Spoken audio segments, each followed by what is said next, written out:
Hello everyone, this is Def from Main Games, and today I am going to be doing my review on Wildstar. I have purchased my beta copy. Wildstar Open Beta has been released. Name reservation is currently available, along with some other goodies that you can get if you pre-order and get in on the open beta. So why not give this game a shot? But today I'm going to review the game for you, well, so you can make your decision easier on whether you're going to purchase it or not. So I'm going to go over 5 important factors in any MMORPG, and Wildstar will be scaled 1 to 5 on each one. First off, a solid economy and auction house.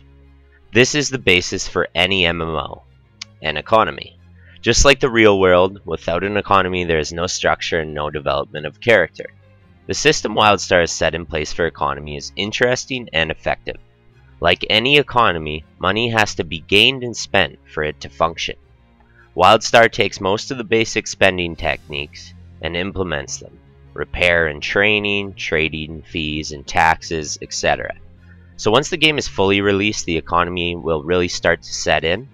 But Carbine has definitely done their homework on this system, and it will be tweaked to perfection in no time at all. Wildstar has your standard auction house for selling gear, etc., but it also comes with a commodity exchange, which I think is a great feature. The CX is for gatherables, crafting materials, and other raw ingredients used in crafting. This will also be where cred is sold. Now if you want more info on cred, I did a video on the subscription model for this game, so you can go check that out in the Wildstar playlist.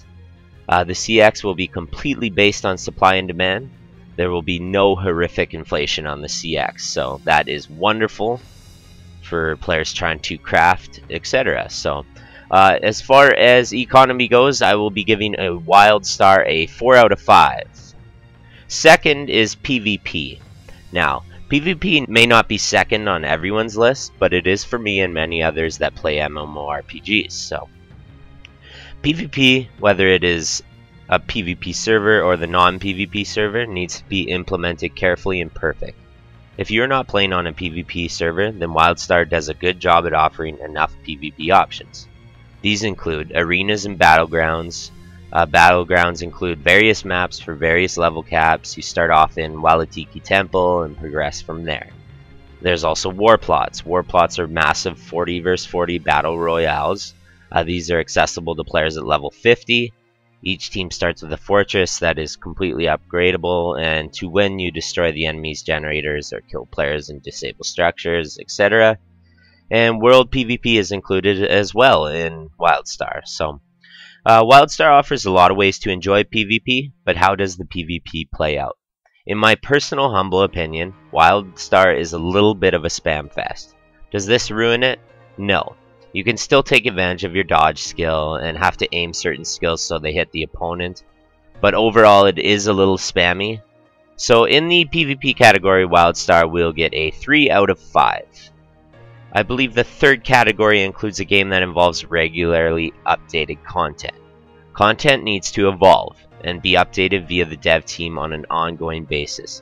If this does not occur, then the game eventually dies off once everything is done.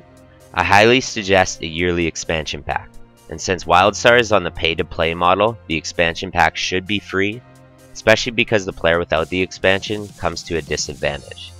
So far, Carbine seems like a top-notch MMORPG maker, and overall has some of the best support I have noticed on any MMO I have ever been a part of. It is early, but I'm going to give Wildstar a 4 out of 5 in this category until further notice. Fourth is a clean, sleek, and easy-to-use interface. The one thing you use most in an MMO is the interface. Having a simple, easy-to-use interface is extremely important, and the perfect blend of both customizability and ease of use is important. It has to be both functional and pleasing to look at. Wildstar kind of takes a less is more approach to the user interface, which is something I can definitely appreciate. On top of this, you can customize just about every window on the interface to boot. Wildstar's UI receives a 4 out of 5. Lastly, a good radar and map is an extremely important feature in an MMORPG. Being confused, lost, or finding things too easy has to have the perfect balance. I personally don't want the grind of being lost and looking for a quest mob at level 5, and I think Wildstar has crushed this feature. Starting off in Wildstar, I quickly realized it was easy to find things. Why is this a good thing, you might ask? As I mentioned above, being lost or simply wasting minutes of my life looking for silly mobs at level 5 or even 45 is something I don't want to waste time doing. If you like to explore, go ahead and explore, but I would rather be in a dungeon somewhere crushing some robots. Overall, Wildstar is an MMO that is in a league of its own. I hate the term WoW killer and I refuse to use it. WoW will have its players and so will Wildstar. Wildstar is in the early stages of its life and has a ton of growing to do. But I highly suggest pre-ordering and getting on board early because this game is on the rise. Thanks a lot for checking out this review. I hope it helps you make a decision on whether you pre-order the game or jump into the open beta. Definitely look forward to more content, Wildstar content, as we progress with our channel. Thanks a lot for watching, guys. Peace.